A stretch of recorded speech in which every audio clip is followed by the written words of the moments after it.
नमस्कार. मी संभाजी सरकुंडे 450 वस्तीचं लोकसंख्येच्या गावातून मी जन्मलेलो आहे. मी BA LLB PGD PDM NIT Hyderabad अशा वेगवेगळ्या वेळी माझ्या डिग्र्या मी संपादित केल्या.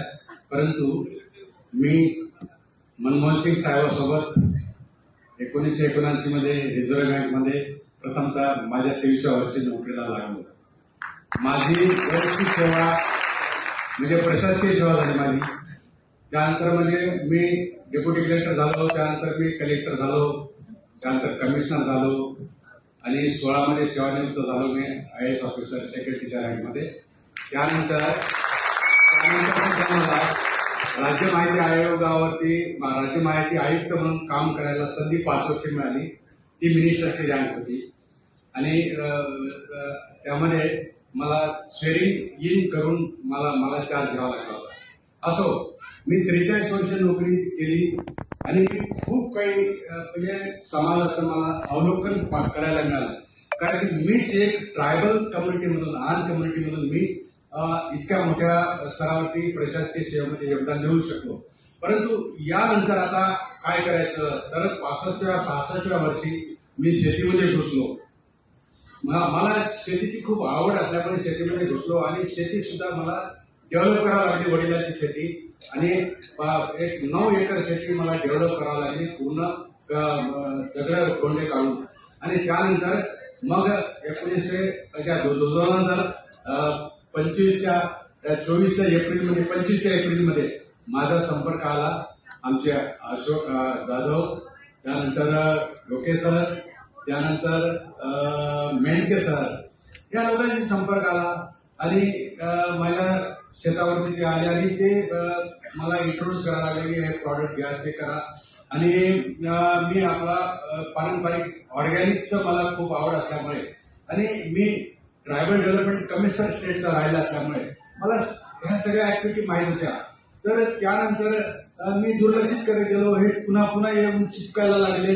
त्यानंतर मग काहीतरी आहे यामध्ये असं पाहायची इच्छा झाली आणि ते पाहिलं. तर नंतर मग जूनमध्ये मी जवळजवळ 1.25 लाखाचे प्रॉडक्ट घेतले ऑर्गॅनिक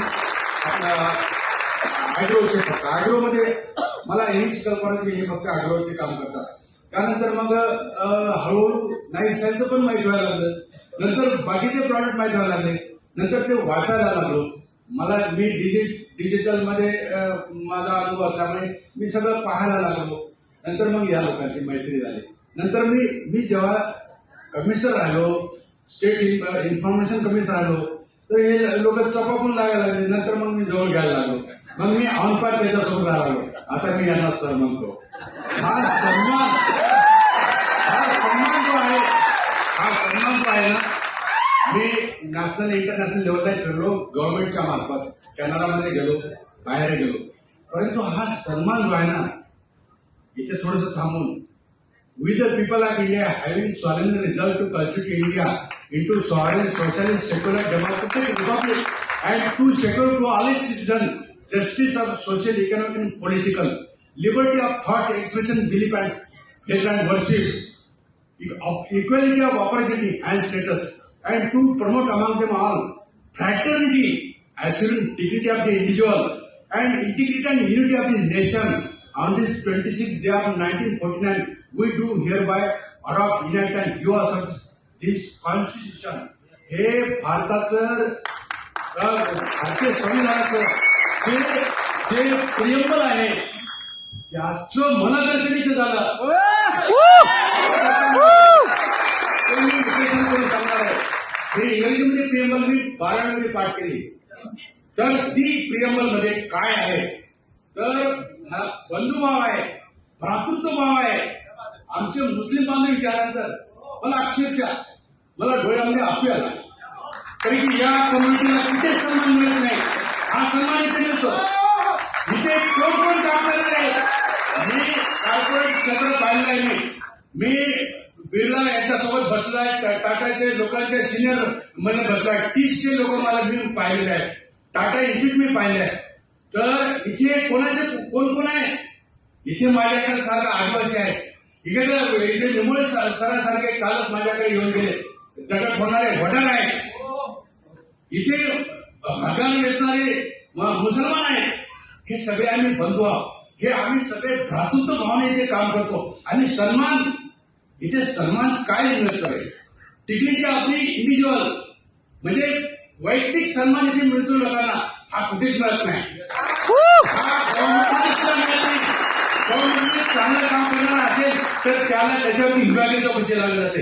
मी 4 वर्ष डिपार्टमेंट इन्क्वायरी ऑफिसर राहिलो 1998 पर्यंत.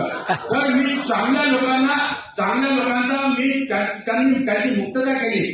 कारण की मी जस्टिस समजतो, म्हणजे न्याय समजते, बंधुत्व समजते, भ्रातृत्व समजते. आणि यामधून काय करायला आपण, तर आपण एक कॉर्पोरेट क्षेत्रामध्ये लोकांना नाही लो, कॉर्पोरेट क्षेत्रामध्ये लोकांना आल्यानंतर त्याचा सन्मान वाढला, त्यांची एक आत्मीयता वाढली, बंधुभाव वाढला. हे किती मोठं काम आहे. हे नॅशनल इंटिग्रिटी हीच आहे. हे इंडियन कॉन्स्टिट्यूशनचं तत्व आपण पूर्ण पाळतो. आणि दुसरी नकारात्मक बाजू सुद्धा मला ऐकायचं, म्हणजे ऐकवली कोणी किंवा मी थोडंसं डोकावलं गुगलमध्ये, तर नकारात्मक सुद्धा म्हणजे ही कंपनी जी आहे हिची काही बाजू काय आहे का ते पण पाहण्याच्या वेगाला. परंतु त्याला काही फाउंडिंग नाही, त्याला काही बेस मिळाला नाही असं पण लक्षात आलं.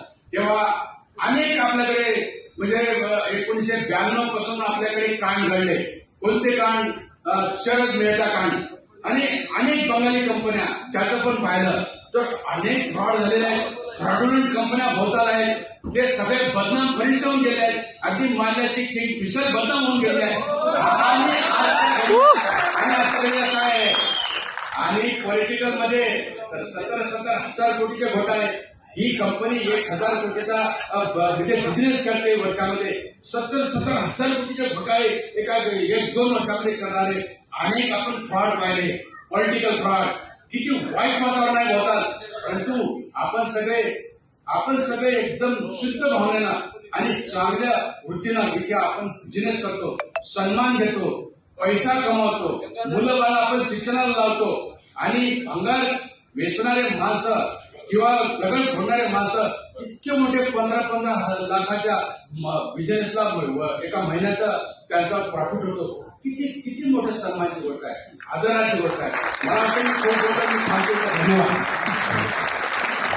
Thank you sir, thank you sir. एकच मिनिट घ्यायचं आहे.